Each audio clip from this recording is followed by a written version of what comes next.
now everyone, we move on to our next presentation, which is a very colorful presentation, no pun intended. And this presentation will be conducted by Miss Red Hong Yi, and the theme is Red's Artistic Journey and the Envisioned Role of Corporates in Malaysian Arts. I've worked with Red before, so be prepared to be inspired like you have done today. So let's cross over to the woman from Sabah Bah, the land below the wind. And we're going to cross over to the wonderful lady in red, if you remember that song. Hey, Red, how are you? Hi, I'm good. How are you? I'm okay. I'm okay. Not as bright and chirpy as you, literally and euphemistically. I'm just excited to be on this because it's my first time doing a Zoom webinar. Well, I've worked with you before, and I know you will inspire everybody away. So thank you. Take us away through the wonderful color of red. Thank you so much. I will share my screen now. All right. Okay, are you seeing my screen? I am seeing your screen, my art journey and the role of corporate. Okay, hello everybody. It's I'm super honored to be invited to speak in this forum, and it's just wow, what are we in right now? You know, it's my first time giving a talk on online via Zoom. Usually I'm on a stage and I see people, so it's really funny. I'm by myself in a little booth in a co-working space right now. But anyway, I thought I'd introduce myself. My name is Red. This is what my handwriting looks like. I thought this could be a little bit more personal. And if you're wondering why my name is Red, it's because my surname Hong sounds like Hong, which means red in Chinese. So that's what you can call me. So before I start, I thought I'd do a little bit of a storytelling thing.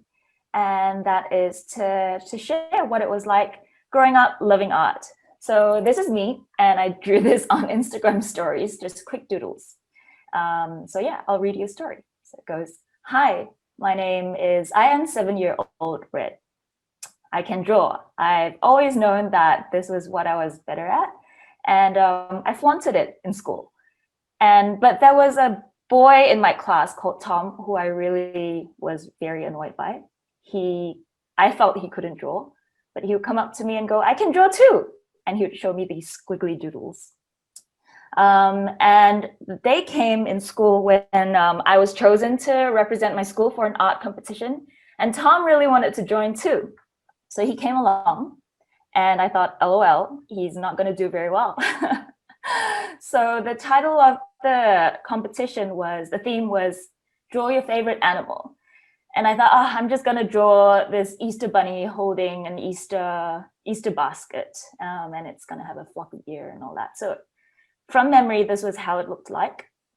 And I glanced over and looked at Tom's art. And Tom, I was like, what are you drawing, Tom? And he was like, it's a shark. And it was almost non-distinguishable. Paper was almost ruined from him just going violent at it. So I thought, oh dear, okay, let's see how this turns out. And so when the judges announced the results, I was eagerly waiting for my name to be announced. And lo and behold, I couldn't find my art. You know, it was all the winners had their art pieces hung up and displayed, and I couldn't find mine. And then I noticed Tom's shark was being hung up. And I saw him carrying his hamper away, and he gave me this cheeky look and said, you know, I won. And I was really upset. I went to the judge and I said, did you forget my rabbit? And he said, no, yours was good. It looked like a rabbit and the Easter bunny, but you did not win. Tom's shark made me feel, your Easter bunny kind of looks like an Easter bunny I could see, like in probably like a greeting card or something like that. So I think that was a very early lesson to be humble, first of all, and also that that perfection is boring. When it comes to art, it's really easy to paint a pretty picture, but it's so much harder to create with honesty and emotions. That takes guts, and I think art is in what you leave out too. So I think after that, now when I look at art, I go, what is this artist trying to communicate with his colors, with his lines, and I think it makes me pause and go, no, stop being so judgmental. What is being communicated here? So I guess that's my little introduction into art, and it's something that I still hold on to till today. And I still have to remind myself that I do like to excel and make things, I guess, look aesthetically pleasing, and that might be a trap as well. And I do need to remind myself that art is all about communication and expressing honest and authentic feelings. So my background, I am from Sabah, and I'm from the land below the wind, and I grew up by the beach and the Mount Kinabalu. And this is me. I've always been really into, I guess, fishing, just playing in the mud, going outdoors instead of staying at home. And I think, and I've always been interested in art. But when it came to university, I chose architecture instead, because after discussing with my parents, they said, no, don't be an artist. You might starve to death. You're gonna really struggle. Do something, have a backup plan, do something a little bit more stable. So I went into architecture thinking that that was my path. And this was me on graduation day. And I thought, yay, I have my cert. But after that, I realized that it was really hard to find a job as an architect, because that was in 2010, construction was slowing down in Australia. I applied all over the world. I think I applied to 200 firms at least. I got probably like 20 replies. And most of them were in China. And I had a reply from an Australian firm in China. I took up the job and I thought to myself, okay, after I'm done, I'm just going to go back to Australia. But I think looking back, I was so glad that I took that leap of faith to move to China, because I think it was just that change of the environment, just being shocked at how fast, it gave me a glimpse into how fast the world was changing. And I think going there, I thought that I would be really impressed by these gleaming skyscrapers. But what really moved me were these places like the old quarters in Shanghai, in Puxi, in the older parts of Shanghai, where people have been living in these, so people have been living in these old houses for over 100 years. And it's just so interesting to see the way they use space. And I lived with, so my dad's side of the family is from Shanghai. I chose to live with my grand auntie in her 100-plus-year-old house. This was the view from my bedroom. That's my grand auntie. She's 95 now. And in the morning, our laneway would be transformed into a market. And it was just super interesting to see how, I think, how space is transformed throughout the day. In the afternoon, people just sat out and played mahjong. And I think what fascinated me was how much stuff there was in your face in China, in Shanghai. I saw recycling men with mountains of just recycled objects. I saw people selling furniture like this. I went to sample markets, and it was Alibaba in real life, just seeing lots and lots of things being sold, and you could order them in bulk and get them delivered to your house right away. This was back in 2011, by the way. And so I think I was really inspired by everything that I saw, the environment around me, and I really wanted to tell stories. So I think what really set me into wanting to create art at that time was because I wanted to tell stories of people. And I wanted to tell stories of people who were in the media a lot. And so at the time, Yao Ming was in the media a lot in China because he had just retired from the NBA.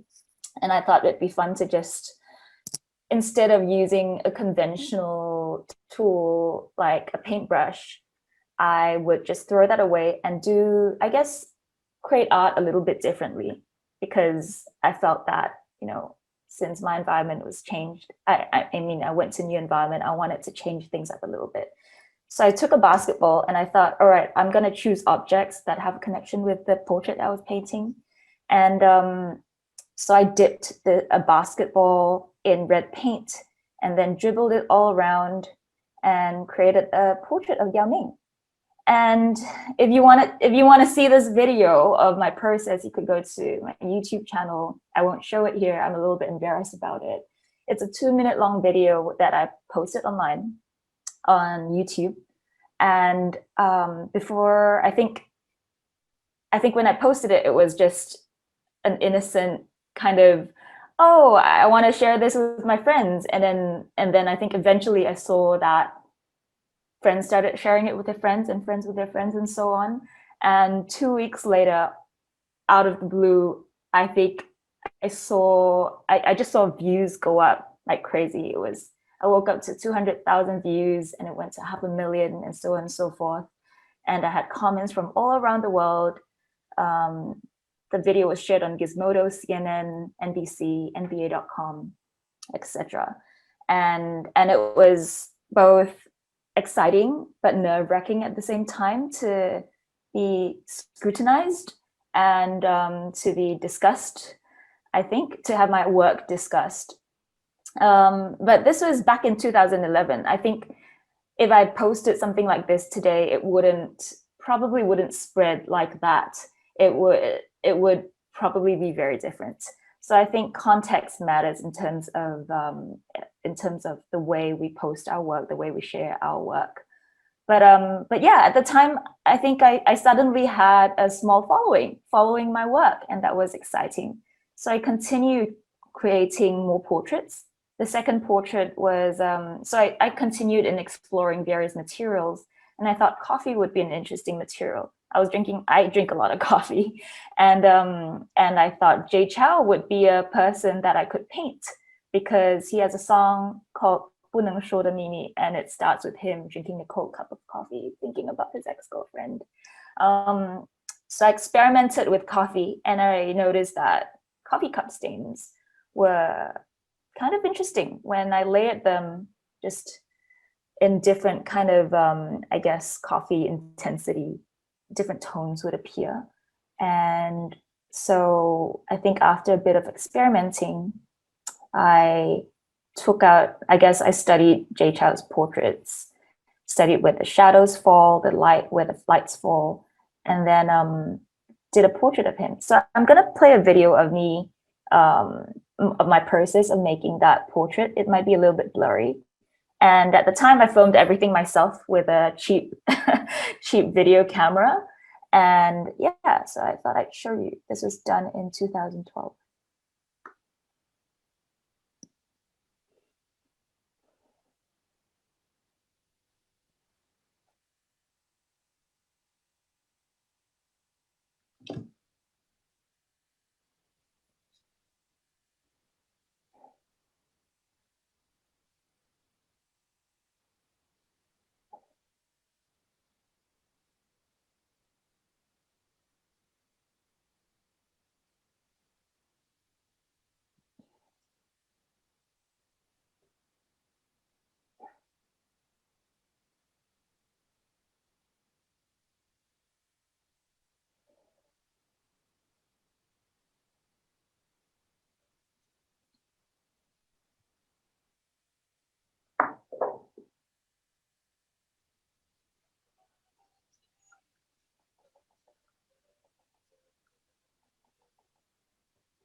Sorry, I was just told that there was no music just now. Sorry, I just made you guys watch a whole video without music. I don't know if we could play that. But yeah, for the next following videos, I'm just hoping that there would be audio. Did you guys hear music just now? I'm just looking at the chat group. Oh, thank you so much, everyone. No music. Oh, that's weird. All right, if I could sing, I don't sing very well. Okay, I don't know if the team could try playing the videos later, but maybe let's try playing it from your side later. But yeah, so that was my piece of Jay Chou. I think at the time I was really inspired by a lot of creatives who chose to go online to share their work, to just, I guess, produce their own videos and document it and just put it out there. And I see that as a way of democratizing art, of making art really more accessible to wider audiences, of not having, I think the internet has just allowed people to not be confined in a physical space and to be able to see even the process of making a piece. And of course, there are criticisms to that, you know, there is criticism that, you know, it's dumbed down art, it's made art become more of a, I guess, like a snackable kind of thing. But also at the same time, it's given so much more accessibility and options for everyone. So I guess we could discuss about that another time. And the next piece I thought I'd show you is made of stocks. And I decided to create a portrait of Zhang Yimou, a super renowned filmmaker from China who uses a lot of bamboo elements and just beautifully portrays the Chinese culture through costumes a lot. And in Shanghai, I noticed that people hang laundry, they still do, off bamboo poles through their windows. And yeah, so I was fascinated by this. I thought this was beautiful. It was like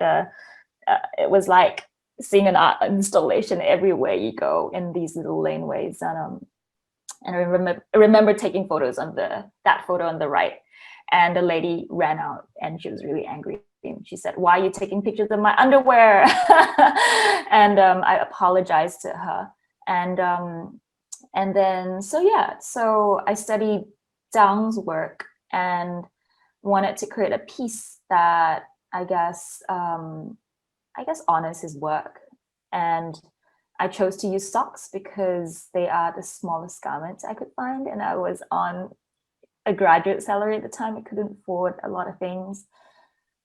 After a bit of experimenting, I figured out that, you know, there was this nice kind of bouncy pattern and texture to it when I pinned the socks on 4 sides of its opening. I gave myself a deadline. I've noticed that if I don't give myself a deadline, I wouldn't push, I would just procrastinate. So gave myself a deadline, announced it to people, and started building this installation. And I hung it off in a little laneway in front of the house that I was living at. And before I knew it, I had curious neighbors coming up to me asking me what I was doing. And after a bit, these neighbors started helping me put up the piece. And at the start, I was a little bit annoyed. I thought, this is my project. You're not supposed to you know, be involved. But then I stepped back and I realized that, hey, they're excited about this project. It's like a community project. And you can see the video on YouTube as well.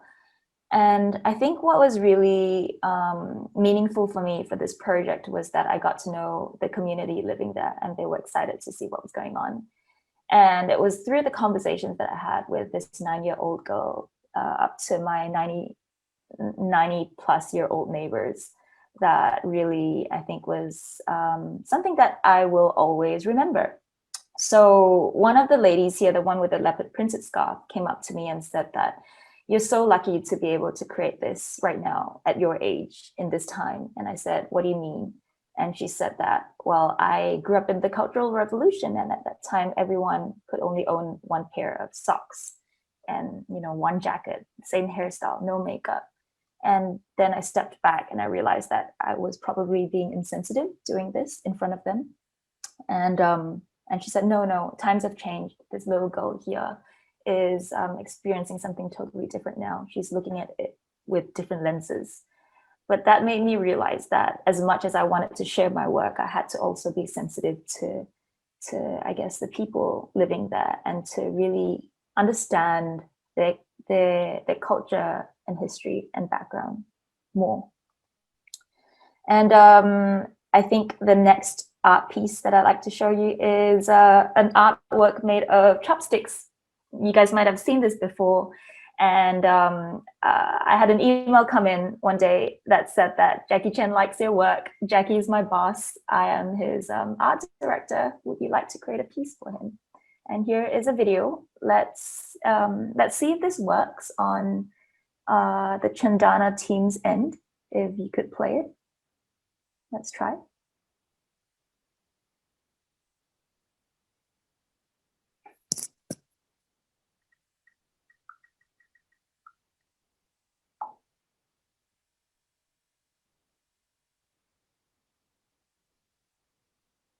Is it playing?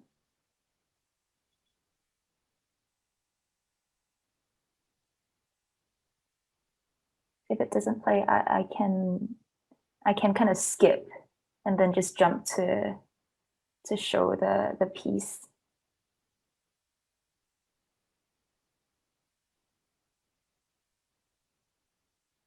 Okay, let's try. Okay, I think I probably wouldn't play any videos if it doesn't play. But I'll show you, I guess, what it looks like. I'll just jump through the videos. So this was Jackie Chan and me doing a reenactment of one of his movies, and it was surreal. That's my really bad acting face. So yeah, so I worked with 60,000 chopsticks, tied them into bundles, and it was for Jackie Chan's 60th birthday. And over 2 months of creating it with my team, Jackie Chan's face slowly emerged. And yeah, so that's me doing a really lame kung fu move. But I was really glad that he liked it. And it was just surreal to have someone like him know about my work even, and to be able to, I think, see him enjoy the process and the piece. But I think looking back at this piece, I was really fixated back to the whole perfectionism thing. I was fixated on making this piece really perfect, really perfect. But I think the magic was really in the process of the piece, and I did not really document that. I'll show you some pictures that I have. So I went to the south of China with Aggie, my assistant, and we collected bamboo chopsticks, 60,000 of them. And we had 2 months to create this. And I thought, I cannot do this by myself. And she said, why don't you come to my village, work with 20 housewives in this village who really don't have anything to do after they send their kids to school. And that was what we did. So so I paid them, of course, and but it was 2 weeks of nonstop tying chopsticks with 20 other ladies, and that was one of the most I think memorable times of my life. Just getting to know the village ladies, having them cook for me in open fire, and telling stories, and being collectively excited to create a piece for Jackie Chan. And we packed it up and shipped it to. No, we drove all the way up to drove it in a truck all the way up to Beijing. And the picture on the right is a picture from National Geographic. I couldn't find a photo of me in the bamboo forest, but that's a picture of me on the left, just going out digging bamboos to eat and also to harvest. So yeah, I think as a creative, this is something that I always have to remember, that the process is probably as interesting or even more interesting than the end piece. And to document everything, really, even the failures, maybe, I think sometimes mistakes are even more interesting than the end result. And finally, here's a piece that I created for Malaysia Day at the World Economic Forum, made of 20,000 tea bags dipped in different kind of tea intensities. and I wanted to create a piece of a man making teh tarik. And here it is. I wanted a piece that smelled good too, so that visitors could, I guess, smell a little bit of Malaysia when they go up to the artwork. And that's just me clipping 20,000 tea bags onto a wire frame. And so yeah, I wanted to avoid anything too cliched, like too I guess recognizable. So I thought a man making pulled tea or teh tarik would be nice. So that's the piece. You can go to YouTube as well. And oh, okay. And here's what it looks like laid out. So a lot of my architecture background actually informs my artwork. I feel like if you're interested in the arts, if you didn't study art, it's okay. Use what training you have to inform what you do right now. I think it's going to bring a very different kind of perspective and very different flavor to it. And this was me and the video crew. And this is what it looks like behind the scenes. And this is the team that helped me out. Thank you, team. And so this year, I'm just going to go through what I've been working through this year, and I guess my headspace this year. This year, during lockdown was not easy for me. I think I was being locked down in Sabah. I'm in KL right now. And I think at the time I was just really confused, and I've been flying around a lot. So I felt really just confused and not sure what was going on. And at the time there was a lot in the news about Asians being assaulted overseas because of the, I guess, because everyone was arguing about the origins of the virus. So I created a couple of pieces of portraits in response to that, called I Am Not a Virus, with materials I could find at home. And I shared them online. And the portraits were actual real people, real Asians who were assaulted in various countries. And yeah, you can read more about it on my website too. This was made of goji berries. So art supply stores were closed in KK, where I'm from. So I used everything from the pantry. This was made of eggshells. And this was, I think, a New York lady who was bashed in the face because of the color of her skin. So I do want my art to raise awareness, to be more than just something that's pleasing to the eye. I think this year I really wanted to, I guess, stand up for certain social issues.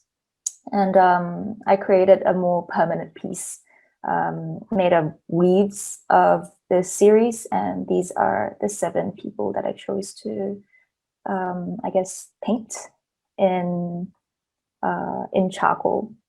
And these are newspaper clippings about what was happening during that time, not too long ago, actually. And yeah, so this is more of an experimental piece that I did last week. It was also, I think, during the when CMCO was announced, I thought, oh my gosh, like we're going into that again. But so I created a piece, I think, about, I guess, confusion, and also a little bit about grief and acceptance. And I used my body essentially as a paintbrush. So I'm still trying to push myself, and I'm trying to create more abstract pieces that are more emotional. So yeah, I'm constantly experimenting. I guess, okay, the second half of my talk is about corporate partnerships. And this is exciting to talk about because usually in my talks, I talk about my journey, but here is a very significant part of my career. And so I think why I quit my job in 2000. I quit my job as an architect in 2014 after 2.5 years of working as an architect. I went into art full time, and a big reason why I'm able to, I guess, sustain financially is because of corporate partnerships. And I'm not shy to talk about that because I've been very grateful. I would say a big chunk, say 60-70% of my projects throughout the year would be corporate partnerships, and the other probably 30% are commissions, private commissions, and I'm trying to balance it out still. So these are a couple of brands that I've worked that I have been really honored to be able to work with. And I think I see brands today as, I guess, art patrons. Brands have more significant fundings that would allow for more experiments for artists. And I think at the start, when brands started approaching me, I thought, am I being a sellout?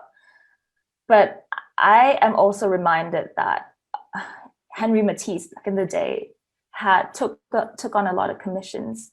There are brands like Louis Vuitton that have worked with a lot of artists, huge artists like Yayoi Kusama, Jeff Koons, Takashi Murakami. Brands like Absolute Vodka, they have been designing bottles with artists since, like, I think 1986. So I do see brands as modern day patrons of the art that that artists can partner with, and I am very selective with who I choose to partner with. They are brands that I respect and I feel that I can work with, and who also give me the creative freedom to express myself. So I thought I'd run you through a couple of brands who I have worked with. The very, very first brand who I worked with was HewlettPackard, and this was 2012. They wanted me to create a huge installation flying out of a printer, and here it is. And I'm just going to skip through because my time's running out. But again, if you go to YouTube, you would see the video, and it was shown in 4 different countries: China, Malaysia, Indonesia, and I think Thailand. This was for Chase Manhattan Bank, JP Morgan Chase Bank, and it was made of tea leaves, 5 different types of tea leaves, and they wanted a portrait of a tiger. So I guess with my clients, they would come up to me and ask me what ideas I would have, and what I would ask them, what's your goal? What do you want to achieve? And we would go back and forth and discuss and then agree on something. So this was turned into a 30-second ad that was shown in North America. And it was, that's how it works. So it portrays me and an actor dad using this app, and then me presenting this artwork to him. Okay, so that's not my real dad, that's an actor. I got to choose from 4 different dads. That was pretty fun. Yeah, so this was the production team behind it. And this was for Honor or Huawei. They wanted me to create an installation that focuses on light with about, I think, 2,000 of their phones. This was displayed in Hong Kong. This was for Google. It's in their Singapore office, and I'm working on a couple of installations for them right now. This is great because I think they gave me a lot of creative freedom to do what I wanted to do, and I didn't have to necessarily, I guess, put logos and things like that in there. So I guess all sorts of clients come up with different kind of projects with different goals. This was for Uniqlo. It was in the Zhongshan building last month. And I guess before wrapping up this, I wanted to share 3 things. Art isn't free. So I've mentioned that just now, a little bit on that. I guess this is, I do work with nonprofits, and for nonprofits, I think that's different. I do work pro bono for a lot of nonprofits that I support, and I choose a couple that I can work with throughout the year. But most of my commissions throughout the year are from corporates that are for profit. And I believe that for-profit companies should pay their artists for sure, because there is so much time involved in art, in building an art career. And it is a risky career to be in. Our business model works very differently from other industries. And I guess the 2 words that make me nervous are collaboration and exposure, to be very honest. If I hear this in a conversation a lot, if I see it in my email a lot, I get I feel like it's a bit of a hint that, oh, we're probably not going to pay you. But I think I do not have that a lot these days. A lot of my clients are respectful, and clients do approach me because they like a certain, I guess, aesthetic, a style that I have. But I still have friends telling me that, you know, oh, so-and-so approached me, they're not going to pay. And sometimes these are big companies. And I think that practice should really be stopped, because it does take a lot of risk and bravery to go into the arts. And yeah, it's nice to show appreciation to artists. Number 2, artists care, art is personal. And an example that I'd like to show is Chantal Martin. She's from London, born and raised, based in New York right now, creates these beautiful, striking pieces made of Sharpies. And during the Black Lives Matter movement a couple of months ago, she posted something on Instagram that created hoo-ha online. And it was an email from McCann, the agency that Microsoft hired for a campaign. And the email went like this, that, you know, we're hoping that you can create a mural while the Black Lives Matter movement, the protests are still relevant and the boards is up, ideally no later than this coming Sunday. And I think that was a bit of a slap in the face for her, because it, I think it just kind of pigeonholed her into a Black artist that probably wouldn't be relevant after the whole movement. So, but she did, so it was posted, I think New York Times and Guardian and all that discussed this. And she did say that she wasn't trying to shame anyone, but that, you know, this was what it felt like to be overlooked as a person of color. So I guess what I wanted to say when I guess after observing this and kind of digging deeper into this, I guess a lot of brands we're getting more and more brands partnering with artists because it's such a visual century with social media now. And it's been great for artists, but companies also, it is what it is. Companies capitalize on what is trendy, and that includes social causes. And consumers these days are sensitive to how companies position themselves.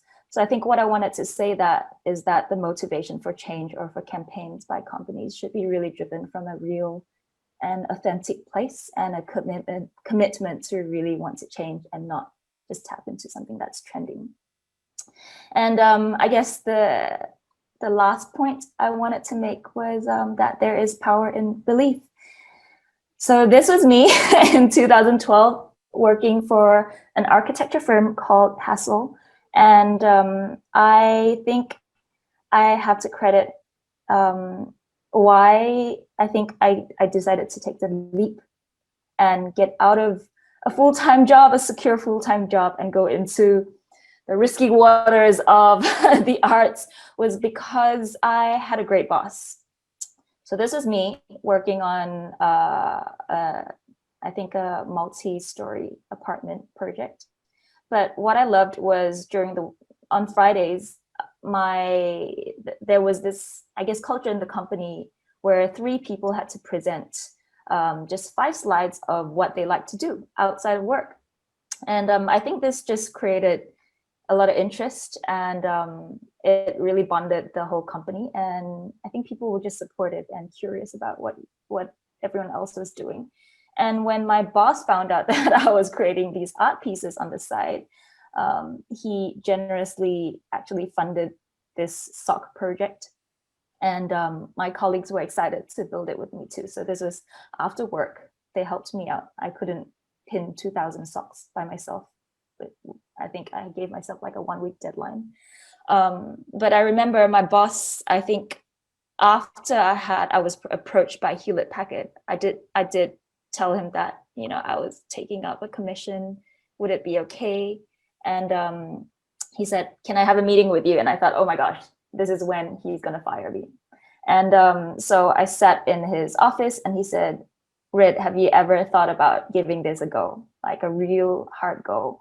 And I said, no, because it's financially not very, I'm nervous. I'm not going to be paid a monthly salary.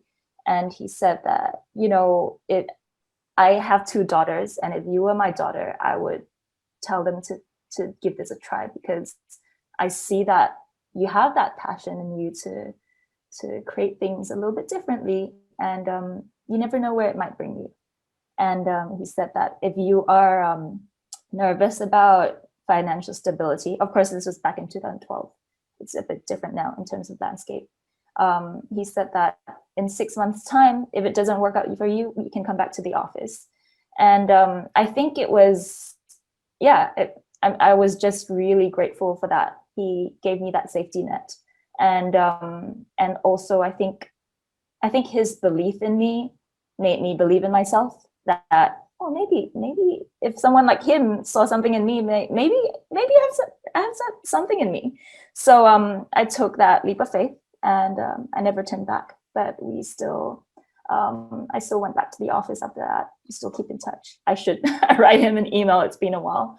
But yeah, so along my journey, I think I have been really lucky. Of course, I mean, I've had to grow a thick skin, of course. I mean, they have been, it is nerve-wracking putting your work out there to face criticism, but also I have had a lot of people who really believed in me. And so yeah, I'd encourage, if you have a company, if you have people around you who are kind of still setting out on their path, it would play a very significant, you could probably play a very significant role if you really, I guess, spoke into their lives and really believe in them. So yeah, those are my 3 points. Thank you so much, everybody, for tuning in. And it'd be great to meet everyone in person one day. Thank you. Thank you very much, Red. Just stay where you are, because we've got a lot of people who are very eager to ask you many, many questions. But before we go there, everybody, ladies and gentlemen, and to all our viewers and participants, on behalf of the organizers, I would like to take this opportunity to apologize, to say minta maaf to all of you if just now, when we had that slight interruption, where where Red's presentation was slightly interrupted as well. So we do apologize about that. And again, we didn't mean to offend anybody. So as they say, I mean, the hardest word to say is I'm sorry, but for us, it's not hard to say sorry. La siento in Spanish, toi puchi in Mandarin. I don't know what sorry is in Cantonese. Minta maaf in Bahasa Indonesia dan Bahasa Malaysia. So we didn't mean anything by it. But we brought Red back, and she's so sporting that she loves to share. I've worked with Red in previous events, as I have with Izan, and she loves to share. Why Izan and I love her so much? She loves to share, not for anything, for everybody to learn. And I remember she told me in one event, she said, I hope people do become better than me. Red, you said that to me once in a Maybank event, and that's why I'll never forget you as long as I can remember, because not many people have that kind of personality. So Red, thanks so much for giving up your time, energy, and effort to be with us today. I will ask you just to hang on a little bit longer, because you can see there's a filtering system there in terms of Q&A coming in. We can take this opportunity to answer some of the many questions that our viewers want to ask you, because you are a real Red inspiration, bright Red inspiration. Thank you, Ben. So should I go into the Q&A, the filter? Yeah, we'll just take a couple of questions, and I'm sure there was a lot there. I can't control it from here. I think you have a better chance to control it from there, which works out for the better. Okay, sure. Okay, I'll go with the bottom one. How do we get in touch with you to collaborate on projects? Really, just send me an email, and I will usually reply pretty quickly. If I don't, I probably missed your email, or I'm probably busy with something, but I'll try my best to reply. And I would usually loop in a person who manages my projects. So the manager gets looped in to talk about, I guess, more administrational, admin kind of stuff, and also contracts and things like that. So I do find it helpful to have someone who deals with that, because I have dealt with that before. It's just a different side of my brain. I just can't switch off sometimes. So if you have someone you trust, it's nice to have someone manage that project for you. How do you know to go into art after studying architecture? I didn't know. It was never a plan, honestly. I thought architecture was just going to be my life.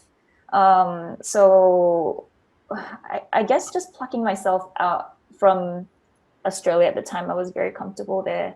And going to Shanghai just made me see the world differently. And I think seeing a lot of people start, I guess, putting their work out there, especially online, made me go, oh, these guys have turned what they like doing into a full-fledged career.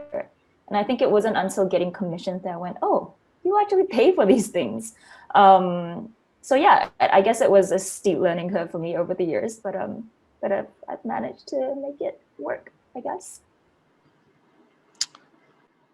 Okay.